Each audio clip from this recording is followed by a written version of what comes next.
Hi guys! So unfortunately I had some errands that I had to run today that I could not move to another day.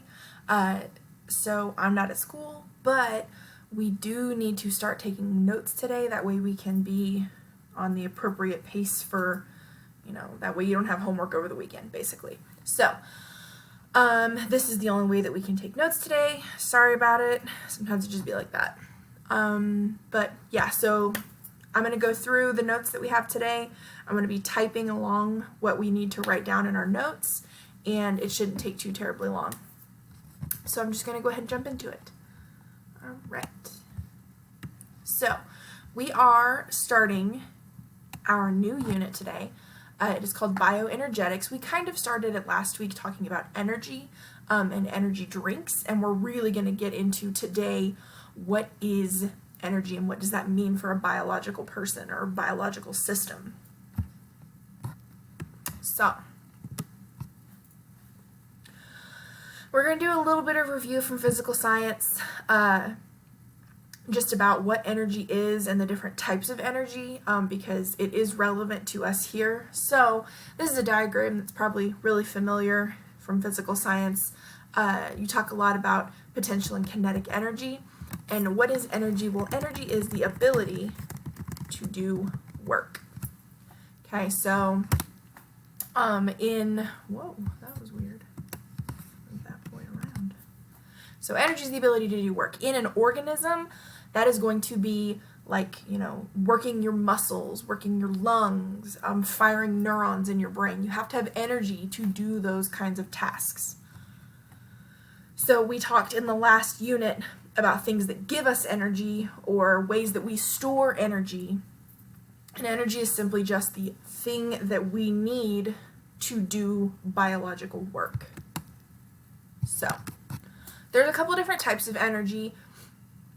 They're all relevant to us, so we're just going to go through them a little bit. Hopefully you remember from physical science that kinetic energy is the energy of motion, or energy required for motion. Okay, so in my little picture here, I have, roller coaster. That's a great example of kinetic energy. When things are moving, they have energy. That's why it hurts when a moving thing hits you. Like if someone were to throw a baseball at you, the energy of that moving object when it hits you is going to dissipate into your body, and that's what hurts, is you're absorbing that kinetic energy of motion. So, same thing in biology, kinetic energy, energy of motion, where we can talk about, at the macro level, like things running or moving, having energy. We could talk about the micro level of things inside your cells moving and having kinetic energy. And we'll talk specifically later about microscopic kinetic energy and how that functions to store your energy, which is super exciting. All right. So you have kinetic energy, you also have potential energy. Potential energy, a lot of times is called the energy of position, and you talk about like how things that are higher up have more potential energy than things that are lower down, and that is the case, but in biology, potential energy, we're going to talk more about stored energy. So it's the same definition, but it's just a little more refined for what we need it for. So my favorite example of potential energy is with like a bowstring. Okay, so if this guy, pulls back that bowstring and is holding it real tight, all of this potential energy that he has added into this system by just moving the string one way or the other. So it's still the energy of position, okay?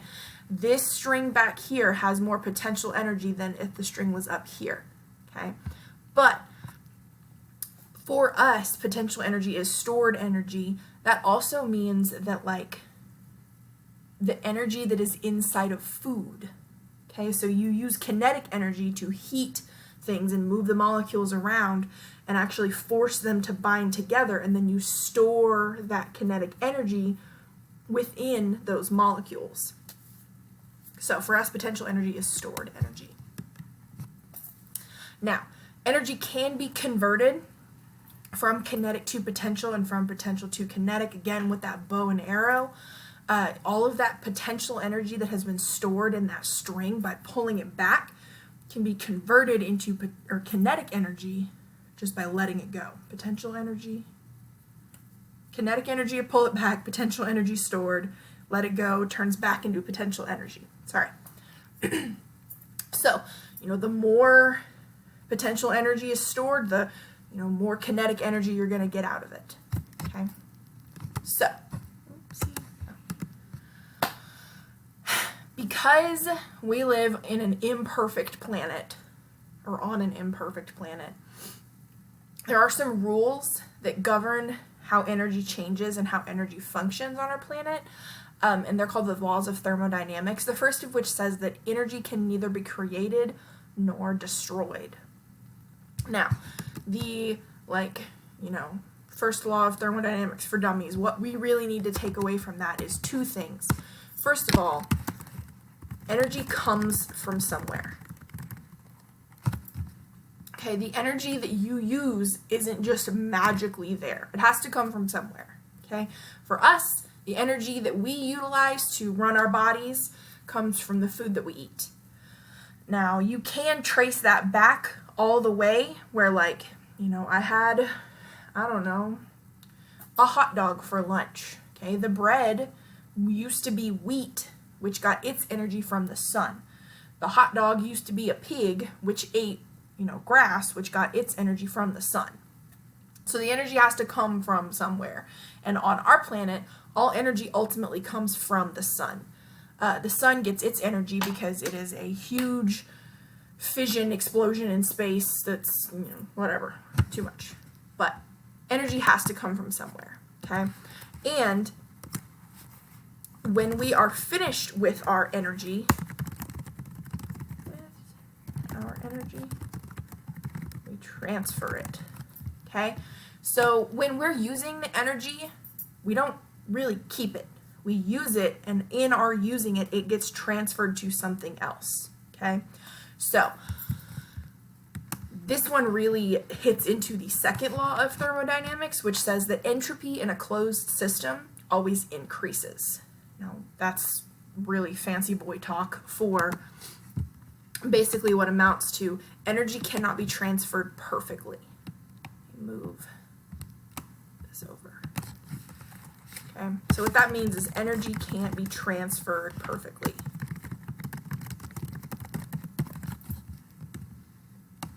Move him. There we go. So, you eat a piece of cake at lunchtime, okay? The energy in that cake ultimately came from the sun, and then, maybe there was some energy added into it when they cooked it, like by heating it, that maybe added some energy and created some bonds, but ultimately comes from the sun, okay? The energy that you are getting from it coming from the cake, okay? So, the energy, you ate that cake and then you went and ran. Didn't come from nowhere, came from the cake, ultimately from the sun. However, it is not a one-to-one transfer, okay? You do not get 100% of the energy in that cake. It can't be transferred perfectly. A lot of that energy, so a percentage of that energy, percent of the energy is lost as heat, okay?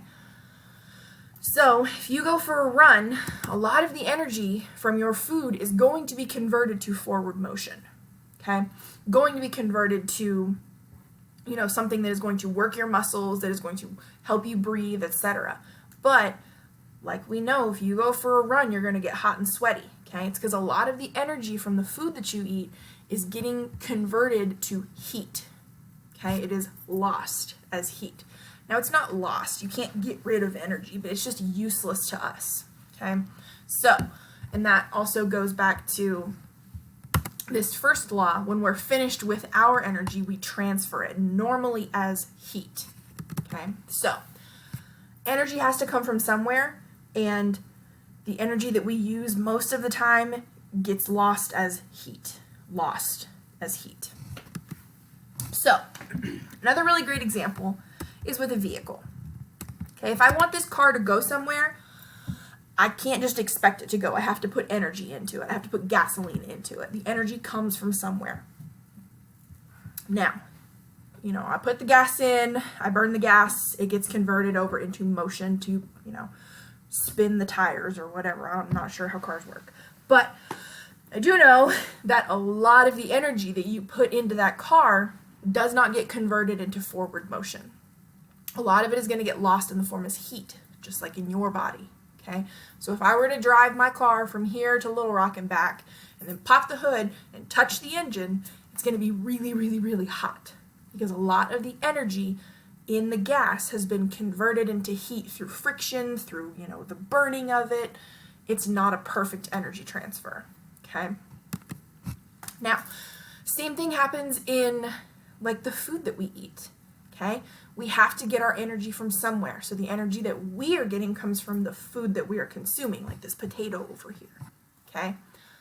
But some of the energy in that potato is lost to us.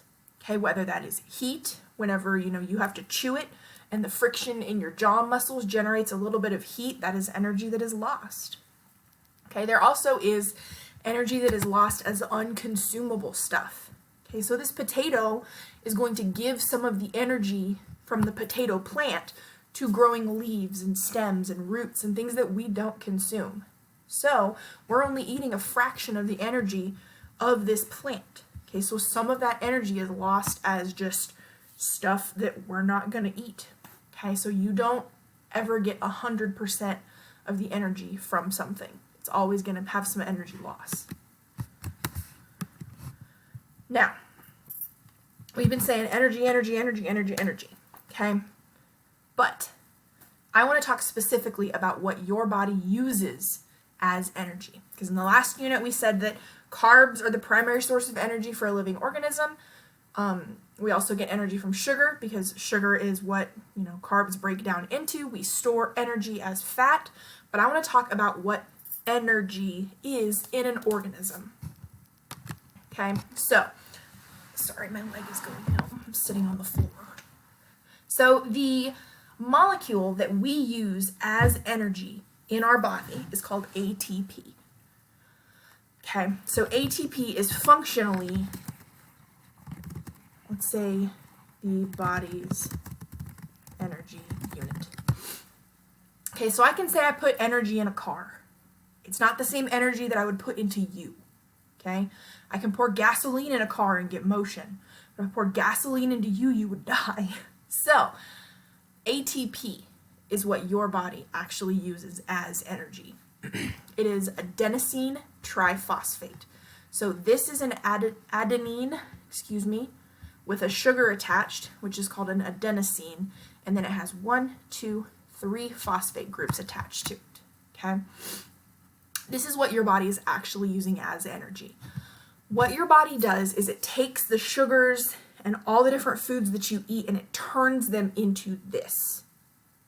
Okay, and that is how you can get away with eating all these different kinds of foods and they all have the same effect. Okay, is because your body takes all these different things and turns them into this one molecule, ATP, which then it can use to work your body. The analogy that I like to use is, let's say I'm selling my Xbox controller on, on Amazon or something, okay? And I have a lot of different people that want to buy it for me, okay? So I have someone from China who wants to use yuan. I have someone from Mexico who wants to use pesos. I have someone from France who wants to use euros. I could accept all of those as payment for my Xbox controller because very easily I can convert those into US dollars, which is something that I use, okay? So it's the same thing here. There's energy stored in carbs, in fats, even in protein, and I can take that energy and use it in my body because I convert it all back to this ATP molecule, which is what my body is using to do stuff. Okay, so ATP is a lot like a rechargeable battery. You put potential energy into it, and then you use it, and then you can store it in there again. Okay, so I am running out of time. We will talk more about this tomorrow when we talk about different types of reactions, but you should have enough information now to get started on your worksheet. So I will see you guys tomorrow, and thank you. Bye.